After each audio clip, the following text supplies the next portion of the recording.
Komunis Filipina cengengesan, Duterte sobat dekat, tentara mulai minus dana.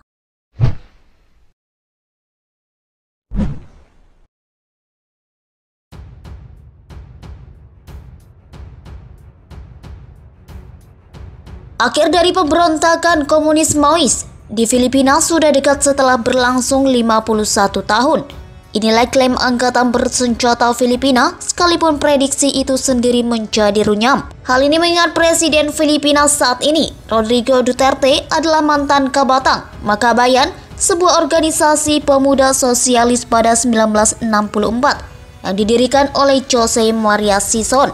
Sebelumnya, Sison adalah pendiri Partido Komunista Filipina 1930 atau dikenal sebagai PKP 1930. Selain itu muncul hal yang tak kalah rumit. Pihak AFP mulai kekurangan dana. Hal ini karena operasi militer menumpas NPA tanpa henti sehingga anggarannya membengkak, membuat kas AFP terancam menipis. Itu sebabnya AFP sebagai pakar petis negara perlu melobi pemerintah termasuk ke pihak otoritas di pemerintahan yang mengucurkan dana besar bagi setiap personil NPA yang menyerahkan diri untuk diradikalisasi. Awalnya PKP 1930 melakukan perlawanan terhadap pendudukan Jepang. Setelah perang, PKP 1930 terus berperang melawan pemerintah Republik Filipina yang baru merdeka, kemudian dikenal sebagai pemberontakan Hukbalahap.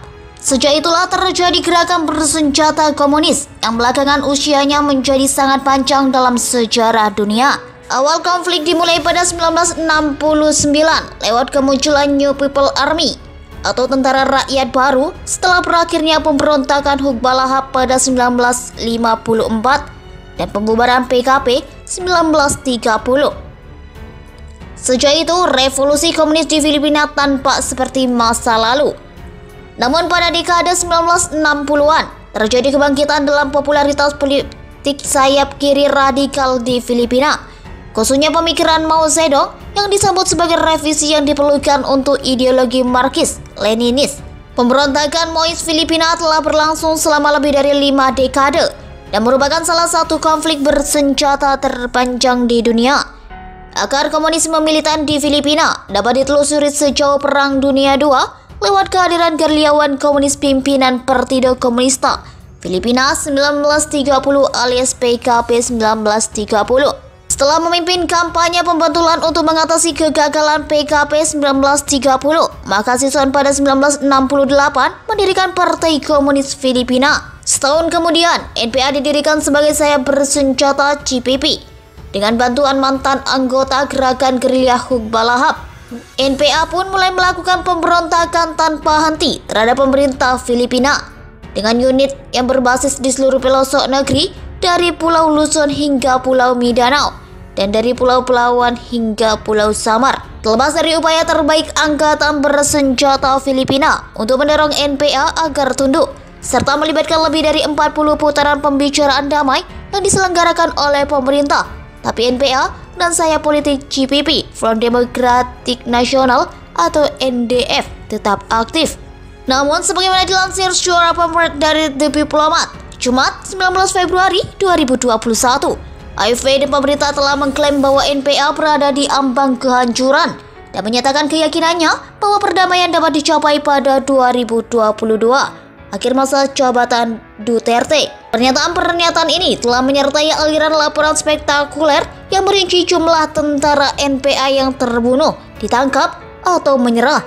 Misalnya, ketika 50 anggota NPA menyerahkan diri secara massal di Sarangani pada 28 Maret 2021, pada 6 sampai 12 Juni 2021, dalam waktu kurang seminggu, 480 anggota NPA secara mengejutkan senjata di Luzon Utara, dan ini merupakan mayoritas. Kemudian, 16 November 2021, 63 pemberontak NPA di Sultan Kudarat menunjukkan keinginan untuk kembali ke negara, di mana khususnya NPA telah menderita kerugian yang signifikan.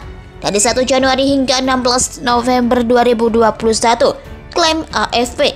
AFP juga mengklaim telah menetralisir istilah untuk menangkap, membunuh, atau menerima penyerahan 3.832 anggota dan pendukung NPA di wilayah Mindanao Timur. Namun setelah diperiksa lebih dekat, angka-angka ini bermasalah. Menurut AFP, pada 18 Desember 2021, jumlah NPA yang dinetralisir di Mindanao Timur telah meningkat menjadi 5.985 personil, yang berarti peningkatan 2.153 dalam waktu lebih dari sebulan.